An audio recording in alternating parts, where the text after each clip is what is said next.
Hey guys, Scott back again with a new beer dissection video for you today. What I have today is from Floyds Brewing Company, I presume, called Barbarian Haze IPA.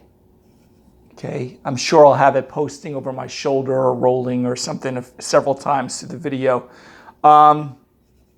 Just to kind of give you a little information, I presume this is going to be a hazy / New England / juicy IPA, which has dominated the beer scene at least for the last 5 to 10 years.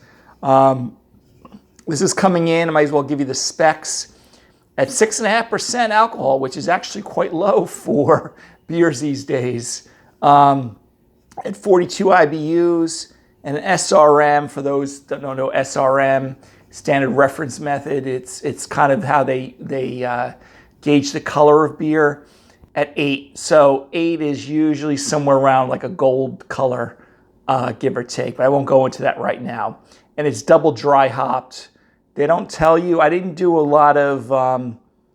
Sometimes I like doing a lot of background info before these videos, but sometimes I like to go in a little blind because I never had a Floyds beer. This was something that, obviously, with social media these days, I'm on a million beer boards. I saw someone post this beer and they enjoyed it or whatever. I'm like, I'm always looking for something new to do my reviews on.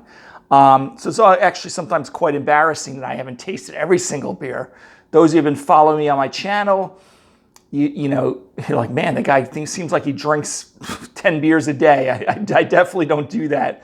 But sometimes some beers kind of slip through the gaps. So this one is actually, from my social media account, it seems to be pretty popular out there. So I saw it was at one of my local stores here near me. So I had ordered it and had them drop it off. But Floyds Brewing Company, I guess, is out of Munster, Indiana. It was this, I'm gonna have the can probably pop it over my shoulder, but very, I won't say cute looking can because there's kind of like this monster looking guy on there. It looks like an ape with a helmet on there with red eyes, as you can see looking right there. And they say Floyds Barbarian Haze, India Pale Ale, and it says it's not normal on the top of the can there. So I'm going to check this bad boy out. Now, it was packaged on, God, it's all, sometimes you get these muddled lettering on here.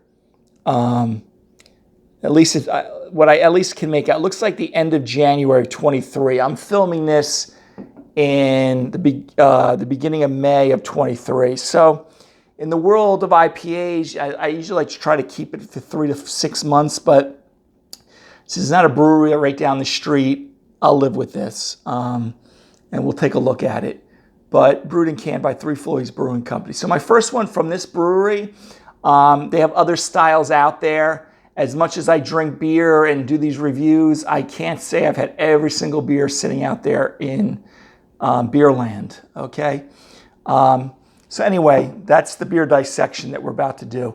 Got my typical tulip pint glass, which I do recommend for IPAs, something with some surface area that I've said on other videos to allow the hops and the aromas to kind of funnel up to the top.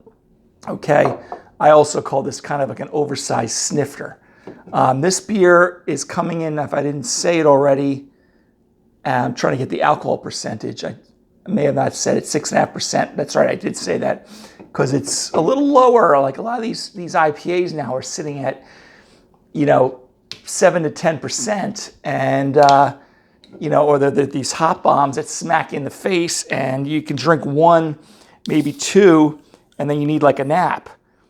So at 6.5%, I'm actually pleasantly surprised because I don't, can't seem to tolerate things as much anymore. So at 6.5%, I'm not going to have to take a nap after doing this video. Okay. So what do we have here? Again, Floyds Barbarian Haze IPA. Remember, the haze from these IPAs, especially New England juicies, are coming from what? You've watched my videos. The polyphenols from the hops. Typically, wheat is being used, has more protein. It gives you the haze. Sometimes oats. I don't know the grist on this beer. The grist is kind of like the recipe for the beer for those who haven't followed me. I didn't pour it as aggressive as I usually do. We got about a quarter to a half an inch of head. I could probably get a lot more. It looks like a pretty nice dense quarter inch though. And it looks like I'm gonna get some lacing there, which is gonna be nice. On your end, it looks kind of, you know, like a light gold, medium gold color. My end is more of like a pale straw, light gold color. Definitely hazy, kind of opaque looking, kind of like oatmeal in orange juice kind of looking type of beer. But pretty standard for a hazy. Okay, so again, if it was a West Coast IPA, it would definitely be not clear enough. But for a hazy, possibly New England IPA, looks pretty good. All right, so let's take a sniff of the aroma. Ooh, nice. You know, you get like white grape, citrus, kind of like a little bit of grapefruit. It's like bubble gum kind of aroma, but definitely citrus, but very nice. I could probably even throw in a little peach, you know, white grape peach, grapefruit, you know. Sorry guys, I had to interrupt it, but you kind of get that, you know, maybe a slight peach in there, white grape, you know, very nice though. Maybe definitely some citrus in there. Pretty neutral malt profile, kind of white bread, wheat bread, doughy. Okay, but you know, the aroma is definitely very impressive. Okay, I think I'm going to enjoy this. Okay, so we got this here. Cheers, guys.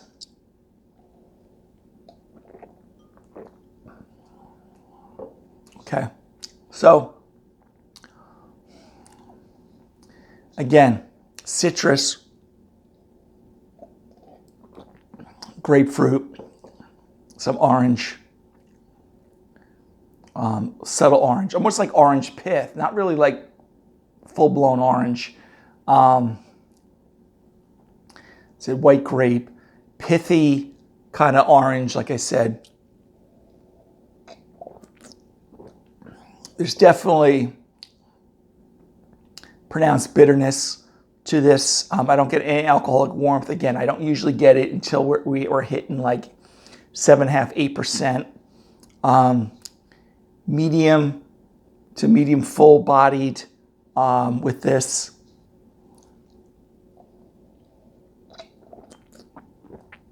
You get a little dankness to it. You know, on the aftertaste, I'm trying to figure what I'm picking up here. You definitely got to get that dank. You get some citrus lingering on my taste buds here. If I do a little retronasal here. Again, I think I get that white grape. Maybe a little pineapple. But there is a little bit of a carbonic bite. It's a little more carbonated than I thought it was going to be. But very nice. Very juicy New England IPA. You know, I thought maybe I was getting that vegetative. Sometimes these IPAs, especially when they start getting older, the hot particulate starts breaking down. I get like this grassy, bad lettuce type of taste. I thought I was getting that, but I don't get that. But this is a nice, hazy, juicy IPA. The bitterness is a little bit higher than I typically would expect for that. Usually it's very low bitterness on juicy, hazy New England IPAs. But that's not a knock to the beer. It's actually very good. But again, white grape, little citrus, like I said. There could be a little pineapple on the aroma. I didn't mention that before, but again, I'm doing this. This is the first time I've opened up this can. It's not like I have 3 of these before and I'm writing notes down. Maybe a slight peach, tropical fruit, pineapple. Definitely not a New England IPA, not a New England IPA, Pacific Northwest or West Coast IPA, which you get pine. There's no pine or resin or anything in there. In the worlds of juicy IPAs, I got to rank this pretty high. I would say at least a B+, but you know how my grading system goes. Like, you know, I have a little leeway. You know, A-, B+. I'm really going to enjoy, I have a 6-pack of this. I'm going to enjoy the rest of this 6-pack. Not today, of course, but, and again, I may look for other beers from this brewery. And this wasn't that hard to find.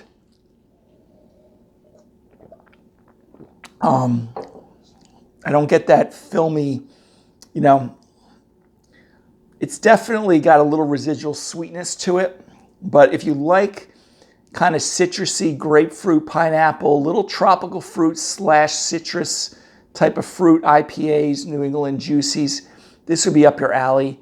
That's not cloyingly sweet or smacking you with only, and there's a little bitterness in there. So like, you know, it's not as bitter as a lot of my West Coast IPAs, but there is some bitterness there. So it will give you a little balance. I mean, the malt is, you know, these beers, the hop should be a showcase, which it is. The malt should kind of be a background. The malt here is kind of like white bread, even though there's not, I don't believe there's wheat in this, but you know, wheat, flour, doughy, that type of thing. But like I said, very good beer. I definitely will enjoy the rest of this as I'm drinking it. So anyway, guys, today's beer dissection was from 3 Floyds Barbarian Haze IPA. I'm sure I've had it pop over my shoulder a few times. Definitely would recommend it, and I'm going to be looking out for other beers for theirs. I think my local beer store has a few others. I may be the last one on earth to have had this beer from my social media platforms, but I definitely would check this out if you like juicy New England IPAs. If you like West Coast IPAs, this wouldn't be for you. It does hit you with the hops. It's not orange or overly grapefruit, even though there's some grapefruit in there, but I definitely would recommend it. You know, I'd pair this with typical Southwest Mexican Spanish fare. You may even be able to get away with, you know, kind of tuna with salsas, mango salsas, things like that. This would be very good with. All right, guys. So to the next beer video or beer dissection, have a great day. Take care. Bye-bye.